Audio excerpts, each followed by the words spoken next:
One of the great blessings of my life has been to be able to meet people all over the world who love God, who've been faithful to the Lord, and they've been a blessing and an inspiration to my own life. I want to tell you about two ladies that I met in Brazil. Both of them were missionaries, by the way. One of them was on the Amazon, and the other was in a city called Belo Horizonte.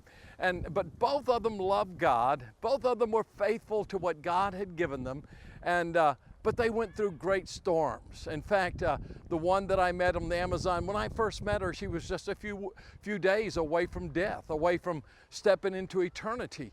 And she died not long after that. But when I met her, there was a radiance about her. I mean, her countenance was just filled and glowing with the presence of God. And it was such an inspiration just to talk with her in her feeble place there. She was worshiping the Lord. She was in His presence, and oh, what an inspiration to me it was. The other was a lady by the name of Sherry Akins.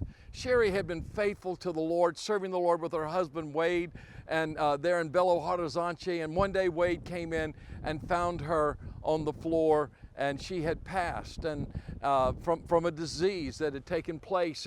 But she had been faithful. Wade had said, "We've got to go home. We've got to go back to our own home country, and we've got to get this thing taken care of." And she said, "No, this is where God's called us, and I'm going to stay here until the time I see Jesus Christ." And she was faithful. But you know what? God was with her. God was with her in the midst of all of that. She was faithful, and she was a great prayer warrior, and God used her mightily. And my life has been impacted by Sherry so very much because of the faithfulness. You know, Jesus spoke a parable about this. He says, in the book of Matthew chapter 7, he says, "He who has these words of mine and keeps them, he it is like a man who goes through a storm, who's built his house on a rock, and when the rains come down and the winds blow and the floods rise up, that man's house stands." You see, Sherry's house stood. Even though she stepped into eternity, her house stood because she stood in the Lord.